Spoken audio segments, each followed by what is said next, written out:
Hello students, आज का topic रहेगा ये डाइजेस्टिव ग्लैंड्स।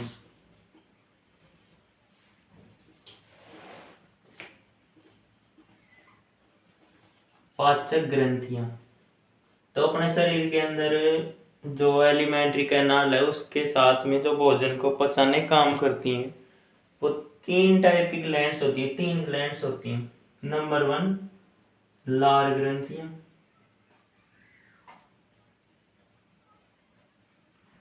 नंबर 2 लीवर ग्रंथि,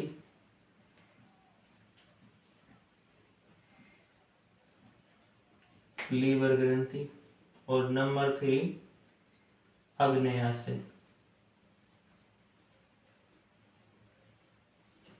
ये बात मैंने कल ही बता दी। तीन टाइप की ग्रंथि होती है जो डाइजेस्टिव सिस्टम में नामकरण किया था उसमें। तो जो सैलिवरी ग्लैंड्स लार ग्रंथियां होती हैं उनके बारे में डिस्कस करते हैं। पहले ये ग्रंथि तीन टाइप की होती हैं। नंबर 1 अधोजंब, नंबर 2 अधोजीवा और नंबर 3 कर्णपूर्व ग्रंथि। अधोजंब, अधोजीवा और कर्णपूर्व ग्रंथि। जैसे अपना माउथ है तो जो अपना एयर है ना कान, इसके ऊपर पाए जैसे कर्णपूर्व, जीभ के साइड में अधोजीवा और जीभ के नीचे अधोजंब। आप ये ट्राई करके देख सकते हो इसे कहाँ कहाँ से आ रही है लार।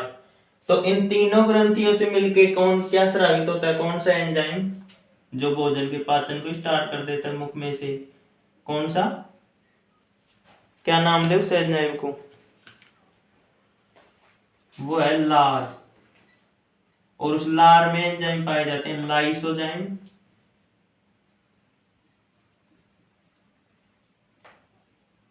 ये एंजाइम पाए जाते हैं। ये किसका पाचन स्टार्ट कर देते हैं मुख में से? कार्बोहाइड्रेट का। किसका? कार्बोहाइड्रेट का। तो बात आ जाए कार्बोहाइड्रेट का पाचन किससे स्टार्ट हो जाता है? मुख में से ही हो जाता है स्टार्ट। अब देखो लार में कैसे बनती है, क्या क्या पाया जाता है लार में, क्या क्या संगठन होता है। लार में पाया जाता है लाइसोजाइम, एमाइलेज,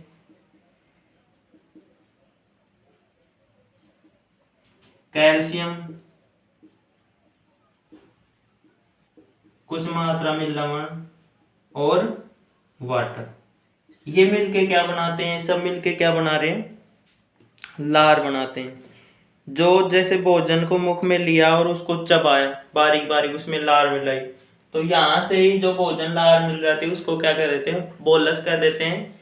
ये कार्बोहाइड्रेट का तो पाचन कर रहा है, साथ में इसमें एक और इम्पोर्टेंट बात है। वो क्या है? ये जो जीवाणु आते हैं ना भोजन में, जीवाणु, विषाणु, बैक्टीरिया, उनको क्या कर देता है? पचा देता है। यानी उनको क्या कर देता है? नष्ट कर देता है। क्योंकि जो जीवाणु की जो ऊपरी लेयर होती है ना, उसकी वाल होती है, उसको जो अपना ये लाइसोजाइम उसको गला देता है और उसको मरना निश्चित है। ऐसे मरते हैं वो। इसके बाद मैं डिस्कस कर रहा हूँ लीवर ग्लैंड। ये आ जाएगी लीवर ग्रंथि। ये लीवर ग्रंथि कहाँ पाई जाती है? अब देखो इसकी संरचना देखे तो ये तो अपना क्या होगा? Stomach. Stomach, large intestine, small intestine नीचे आ जाएंगे वो तो।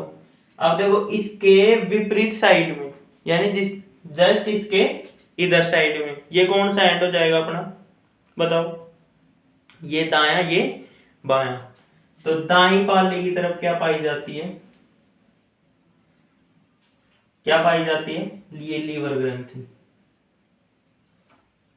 लीवर ग्रंथि, ठीक है।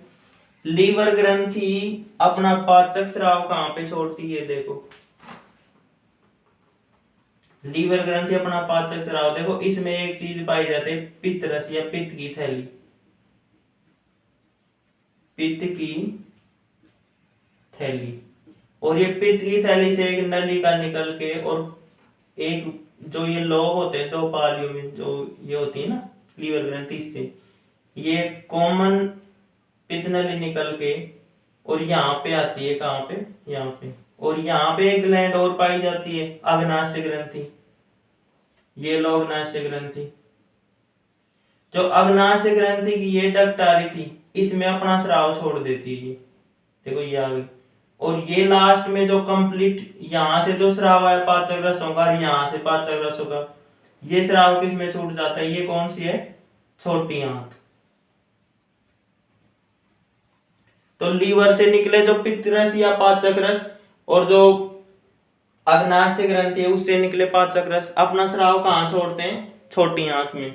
देखो यहां से ये आई और यहां से आई, इसका नाम क्या है, यहां से यहां तक का, इसका नाम है डक्ट्स कोलोडस। यहां से यहां तक ये नाम है, इसका नाम है डक्ट्स कोलोडस। और जो ये वाल बना रहा है, क्योंकि जो भोजन आएगा वो इसमें चल जाएगा, ऐसे जैसे पाचक एंजाइम स्रावित नहीं हो रहे तो इसका एक वाल बनता है या अवरोध बनता है, उसका नाम है ओडाई का अवरोधनी। क्या है, ओडाई का अवरोधनी। दोबारा देखिए, लीवर ग्रंथि इस साइड में पाई जाती है, बहुत सारे लोग होते हैं, ये आप सिंपल सी बात है, ये आप याद कर सकते हो। इसमें देखो पित्त की थैली पाई जाती है, इससे जो नलिका निकल रही है, इनके दो लोब पाए जाते हैं, उनसे जो नलिका निकल रही है कॉमन पित्त वाहिनी निकल के, और कहाँ निकलती है, इसके अंदर अपना स्राव छोड़ेगी, इसके अंदर, ये अग्नाशय ग्रंथि। कौन सी ग्रंथि है, अग्नाशय। अग्नाशय ग्रंथि का स्राव मिलके ये सारा स्राव कहाँ छूट जाता है, छोटी आंत में। छोटी आंत के जो कौन सा भाग होता है, फर्स्ट वाला आपने पढ़ा है, कौन सा होता है, यू आकार का या ग्रैनी है ना, उसमें छूटता है। इसमें यहाँ एक अवरोध होता है जिसे ओडाई का अवरोधनी कहते हैं, और यहाँ से यहाँ तक ये नलिका, इसे बोल दिया डक्टस कोलोडस। ये सबसे बड़ी ग्रंथि है, इस साइड में पाई जाती है, इसमें बहुत सारे लोब पाए जाते हैं, मानव शरीर की सबसे बड़ी ग्रंथि है, ये आप याद कर सकते हो, ये सिंपल सी बातें।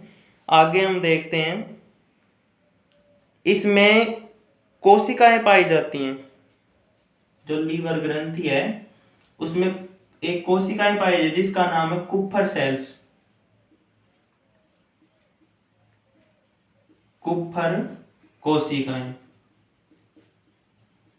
ये कुप्फर कोशिकाएं क्या कर देती हैं, जो भोजन में और जो जीवाणु विषाणु कीटाणु जिनका नष्ट नहीं हुए थे उनको क्या कर देती हैं, पचा देती हैं। ये क्या होती हैं, महाभक्षाणु नाशक। यानी सबसे बड़ा दर्जा इसी को दे दिया मारने का। ये जो जीवाणु विषाणु जो अपने लिए हानिकारक होते हैं उनको ये क्या कर देती हैं, नष्ट कर देती हैं। अब बात करते हैं हम यकृत के प्रमुख कार्य, जो लीवर ग्लैंड है उसके वर्क्स, क्या क्या वर्क्स करती है अपने ह्यूमन बॉडी में। देखो इसके वर्क्स हैं, ये जो पित्तरस होता है, पित्तरस ये किस किस से मिलके बनता है, ये बिलीरुबिन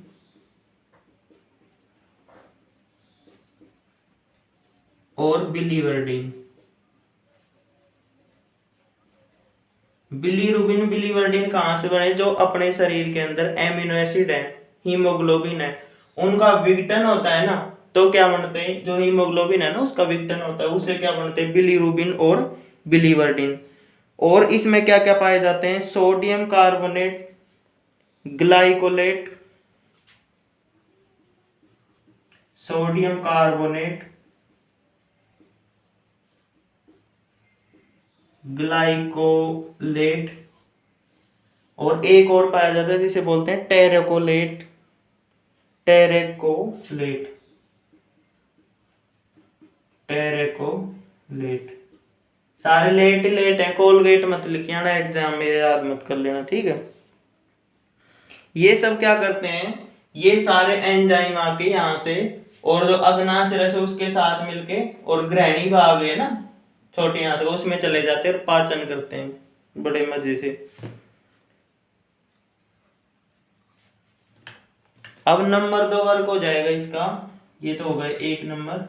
नंबर 2 वर्ग है इसका, ये क्या करवाती है, glycogenesis, glycogenesis.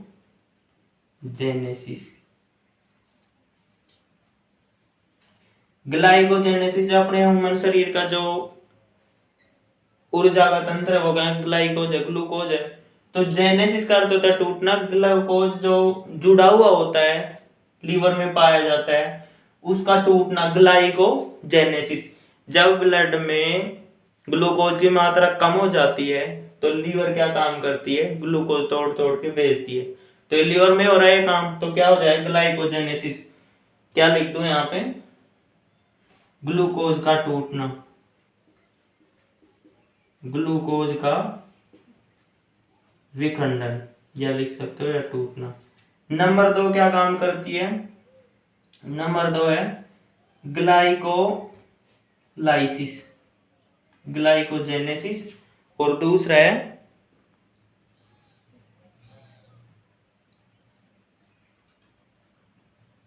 Gluconeogenesis, sorry, gluconeogenesis, gluconeogenesis. इसमें क्या होता है, ग्लूकोनियो, नियो यानी नए ग्लूकोज बन रहे हैं, ग्लूकोनियोजेनेसिस।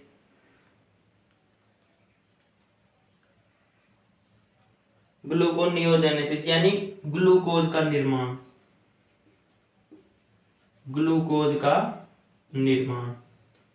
ये कब करती है, जब हम भोजन किया, और जब भोजन करते हैं भोजन का अवशोषण कहाँ हो जाएगा, ब्लड में, और ब्लड में होगा तो वहां पे ग्लूकोज की मात्रा ज्यादा है, तो वो क्या काम करती है, लीवर ग्रंथि उस टाइम क्या करती है, ग्लूकोनियोजेनेसिस की प्रक्रिया, यानी जो ग्लूकोज है ना उसका निर्माण करवाती है, नए ग्लूकोज का। एक और रह गया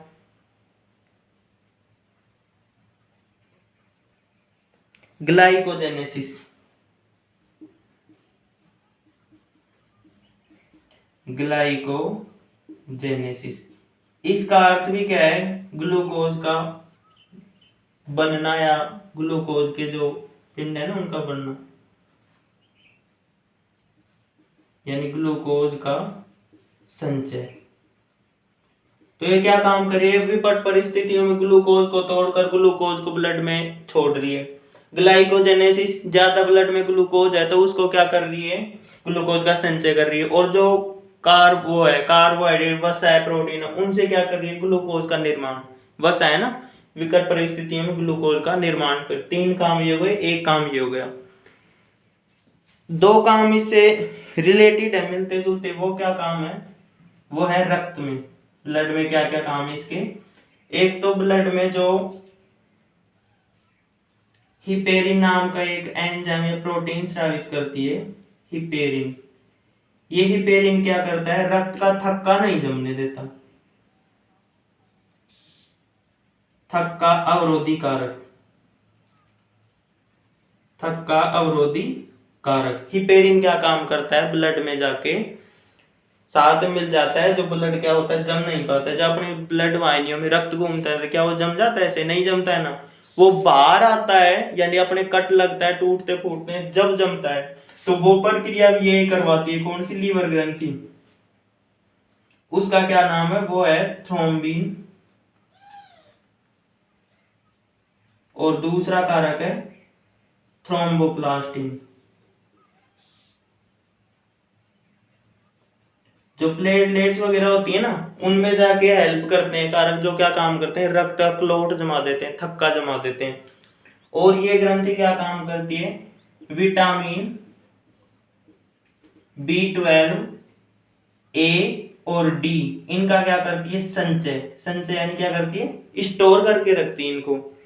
और एक बात रह गई इंपॉर्टेंट सी, वो क्या होगी, वो है जो भ्रूण है, भ्रूण जब माँ के गर्भ में है तो ब्लड का निर्माण होता है फर्स्ट बार में, तो वो कौन सी ग्लैंड हेल्प करती है, लीवर ग्लैंड। यानी भ्रूण में क्या करती है, रक्त निर्माण। देखो जब वयस्क अवस्था में होता है मनुष्य, तब तो उसमें जो बोन मैरो होती है, जो खोखली हड्डियां होती है ना, वहां से होता है रक्त का निर्माण। और जब भ्रूण अवस्था में होता है तो उसमें रक्त का निर्माण कौन करती है, लीवर ग्राइंड करती है। अब बात करते हैं हम, आप इसका स्क्रीनशॉट ले सकते हो या वीडियो को पॉज करके आप देख सकते हो। इसके बाद में हम किसकी बात कर देते हैं यहाँ पे, अग्नाशय ग्रंथि की। ये अग्नाशय ग्रंथि, अग्नाशय ग्रंथि में दो प्रकार की कोशिकाएं पाई जाती हैं। नंबर एक तो है एसिनाई और नंबर दो है लैंगरहैंस की दीपिकाएं। लैंगरहैंस की दीपिकाएं। अब देखो ये एसिनाई कोशिकाएं पाई जाती हैं, ये तो क्या होती हैं, बहिस्रावी करती हैं। बहिस्रावी तो पाचक एंजाइम स्रावित करेंगी। मैंने ग्रंथियों की दो टाइप आपको कल बताए थे, मेरी जो वीडियो उसमें आप देख सकते हो। एसिनाई कोशिकाएं कैसी होती हैं, बहिस्रावी। तो बहिस्रावी तो एंजाइम का स्राव करेंगी, वो एंजाइम कहाँ जाएगा, पाचन में हेल्प करेगा। तो ये एसिनाई कोशिकाएं क्या करती हैं, पाचक रस स्रावित, पाचक रस। देखो यहाँ पे अग्नाशय ग्रंथि पाचक रस स्रावित कर रही है ना। नंबर 2 लैंगरहैंस की दीपिकाएं तीन होती हैं, एल्फा, बीटा और गामा या डेल्टा बोलते हैं, गामा या डेल्टा। तो ये तीनों मिलके क्या करती हैं, अंतःस्रावी ग्रंथियों के रूप में क्या काम करती हैं। तो अल्फा से तो क्या होता है, इंसु ग्लूकागोन, ग्लूकागोन। नंबर 2 बीटा कोशिकाओं से इंसुलिन और नंबर ये सोमेटोस्टेनिन, सोमेटोस्टेनिन।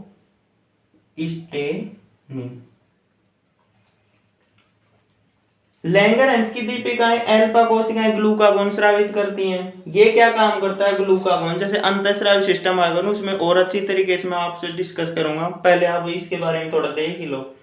ग्लूकागोन क्या काम करता है, ग्लाइकोजेनेसिस की ये ग्लाइकोजेनेसिस यानी ग्लूकोन को तोड़ता है। ग्लाइकोजेनेसिस की प्रक्रिया कौन करवाता है, ग्लूकागोन। इंसुलिन क्या करवाता है,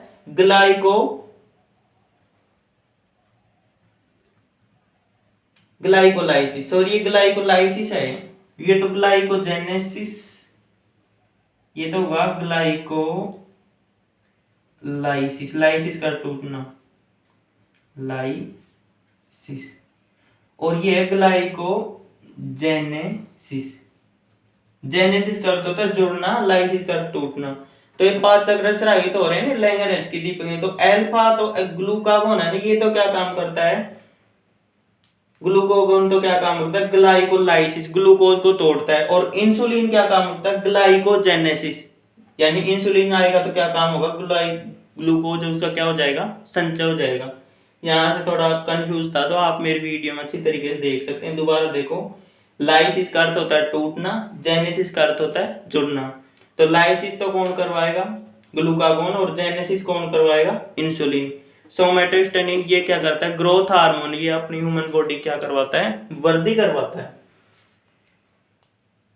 आप इसका स्क्रीनशॉट ले सकते हैं या वीडियो को पॉज करके आप देख सकते हैं। मेरे जो चैनल है किशोर कुमार जूलॉजी, इसको आप सब्सक्राइब करें, लाइक करें, शेयर करें और साथ में अपनी पढ़ाई डेली करें। ठीक है स्टूडेंट्स।